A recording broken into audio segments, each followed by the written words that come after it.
सरकार supreme court में झूठे तथ्यों के आधार पर पुनर्जांच करने की मांग करे। ठीक है, कुछ स्वागत करते हैं। सुप्रीम कोर्ट का कोई भी निर्णय होगा, उच्चतम न्यायालय के हर निर्णय का सम्मान किया जाएगा। मध्य प्रदेश कांग्रेस के विधायक और विधानसभा में उपनेता प्रतिपक्ष हेमंत कटारे की मुश्किलें अब बढ़ने वाली है। ऐसा मैं क्यों कह रहा हूं? क्योंकि सुप्रीम कोर्ट ने उनके ऊपर जो केस लगा था उसको लेकर फिर कहा है कि 4 हफ्ते के अंदर इस केस में सुनवाई होना चाहिए। कौन सा केस है जिसमें हेमंत कटारे की मुश्किलें बढ़ने वाली हैं, कौन सी फाइल है जो फिर से ओपन हो गई, इस विषय पे आपसे बात करूँगा। उससे पहले अपना परिचय।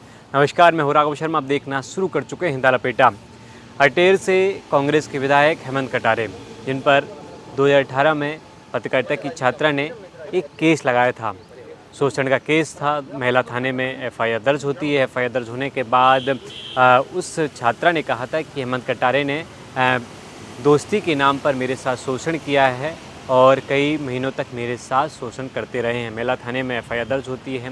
बाद में 3-4 महीने के बाद जिस छात्रा ने आरोप लगाए थे उसने बयान पलट दिए। उसने कहा कि ऐसा कुछ नहीं हुआ है, मेरे साथ कोई भी शोषण नहीं किया है हेमंत कटारे ने। लेकिन मामला महिला थाने पहुंच चुका था, महिला थाने में एफआईआर दर्ज हो चुकी थी। तो फिर ये मामला मध्य प्रदेश उच्चतम न्यायालय में ये मामला जाता है।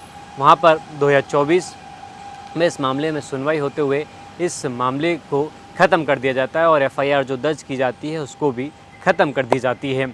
लेकिन उसके बाद ये मामला एक बार फिर तूल पकड़ता है अब, और इसके बाद सुप्रीम कोर्ट ये मामला पहुंचता है तो सुप्रीम कोर्ट एक बार फिर से इस फाइल को खोलता है और सुप्रीम कोर्ट ने कहा कि 4 हफ्ते के अंदर इस मामले की जांच होना चाहिए। डीजी रैंक का अधिकारी इसकी जांच करेगा। हालांकि एक जानकारी और बता दें आपको कि जिस छात्रा ने आरोप लगाया था वो छात्रा ने प्रयागराज में सुसाइड कर ली थी। अब इस मामले को लगातार एक तरफ बीजेपी के नेता गोपाल भार्गव ने भी इससे पहले मुख्यमंत्री मोहन यादव को पत्र लिखा था। उन्होंने कहा था कि हेमंत कटारे पर जो छात्रा ने आरोप लगाया तो उसकी फिर से जांच होना चाहिए, सही तरीके से जांच की जाना चाहिए। लेकिन अब ये मामला सुप्रीम कोर्ट पहुंच चुका है। सुप्रीम कोर्ट ने 4 हफ्ते का समय दिया है। इसी विषय पर हेमंत कटारे जिन पर आरोप लगा है वो क्या कुछ कहते हुए नजर आ रहे हैं, वो सुनिए आप। देखिए, सौरभ शर्मा का भ्रष्टाचार उठाया, नरसिंह महाघोटाले को उठाया पूरी ताकत से, और अभी जल जीवन मिशन का बहुत बड़ा 10,000 करोड़ का घोटाला उठाया।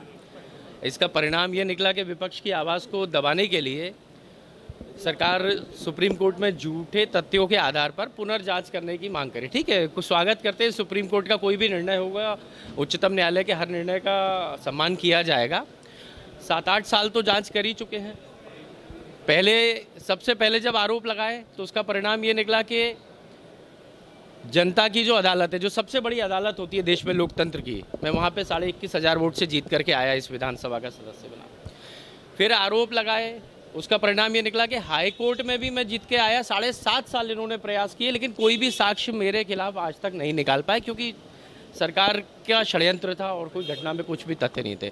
अगर सुप्रीम कोर्ट भी कोई जांच करना चाहती है तो मैं स्वागत करता हूं। जांच में तो पहले भी सहयोग की, आगे भी करेंगे और कितनी भी जांच कर ले, लेकिन आप झूठ को बदल नहीं सकते। जो झूठे आरोप हैं वो वहीं रहेंगे। सच बात यह है कि इसमें बीजेपी के नेता फंसे हुए हैं, और जो भारतीय जनता पार्टी के नेता मेरे विरोधी महिलाओं की आड़ में राजनीति करते हैं, मुझे लगता है उनको अपने गिरेबान में झांकना चाहिए कि राजनीति का स्तर कितना निम्न उन्होंने कर दिया है। धन्यवाद। आपने हेमंत कटारे को सुना। हेमंत कटारे कहते हुए नजर आ रहे हैं कि निष्पक्ष जांच होगी, मुझे न्यायालय पर पूरा विश्वास है, जो भी जांच में निकल कर सामने आएगा वो स्वीकार होगा। अब देखना है कि जांच में क्या निकल कर सामने आता। लेकिन विधानसभा इस समय चल रही है और विधानसभा में ये मुद्दा फिर से उठने लगा है, तो कहीं ना कहीं मध्य प्रदेश की सियासत एक बार फिर गरमाने लगी है।